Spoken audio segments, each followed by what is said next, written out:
छोटी सी बच्ची का जन्म होते ही उसकी माँ का देहांत हो जाता है और लोग तरह तरह की बातें करने लगते हैं उसके पिताजी से। उसके पिताजी का कोई भी जवाब नहीं आता है, मुस्कुराकर वहाँ से चला जाता है। अपनी बच्ची को पालने पोसने में लग जाता है।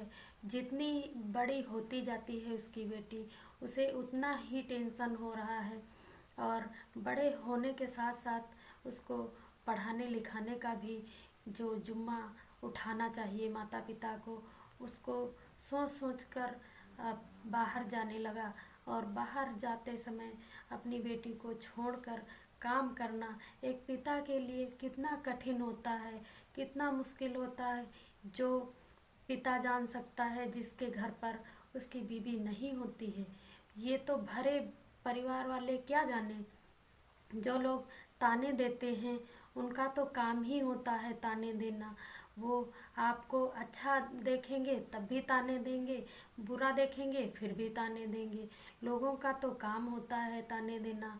पर आपको समझना चाहिए कि मुझे क्या करना है। उसके पिता ने समझा और सोचा कि परिवार जो भी है मेरा, वो अब मेरी लड़की ही है।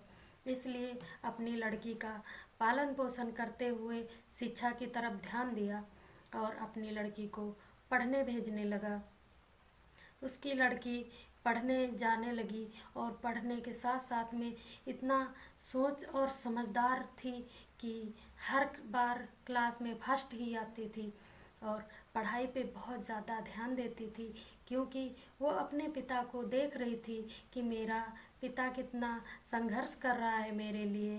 वो हमारे ही लिए तो बाहर जाकर काम करते हैं, नहीं तो घर में कौन है, कोई भी तो नहीं है।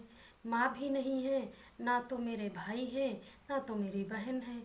तो वो इसको सोच सोच कर आगे पढ़ने लगी। पढ़ते पढ़ते वो एक दिन उच्च क्लास में चली गई और उच्च क्लास में जाने के बावजूद भी अपना रिजल्ट लेके आती है। उसका रिजल्ट फर्स्ट डिवीज़न आता है।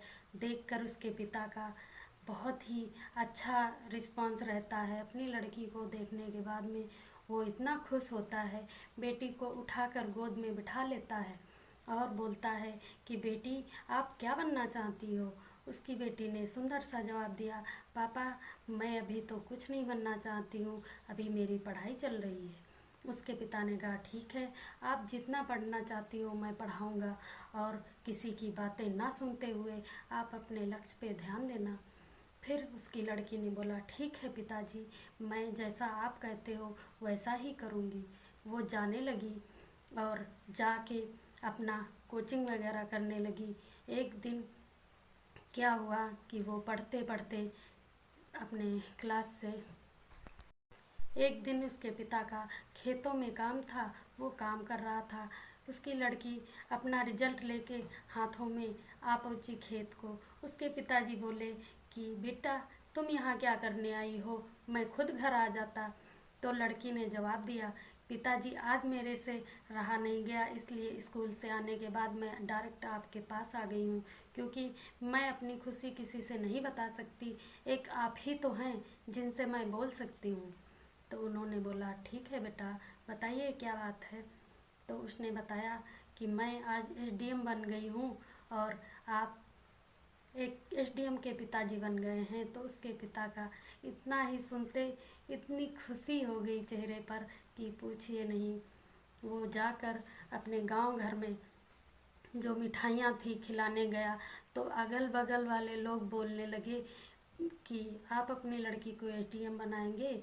तो उसने बोला मैं नहीं बनाऊंगा। उसके अड़ोसी पड़ोसी उससे जलने लगे, क्योंकि उसकी लड़की जो थी वो आज एसडीएम बन चुकी थी, जिसे वो लोग मारने की सलाह दे रहे थे और उसके पिता से बोल रहे थे कि आप अपनी दूसरी शादी कर लीजिए।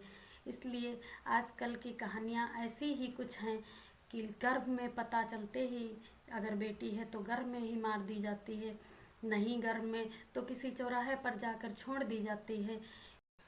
अगर मेरी कहानी ज़रा सी भी अच्छी लगी हो आप लोगों को, तो आप लोग मेरी कहानी को सपोर्ट कीजिएगा, लाइक कीजिएगा, शेयर कीजिएगा, कमेंट कीजिएगा। और जो भैया दीदी लोग नए हो मेरे चैनल पे, वो मेरे चैनल को सब्सक्राइब कीजिएगा। आप लोगों को मिलती रहेंगी ऐसी ही वीडियो।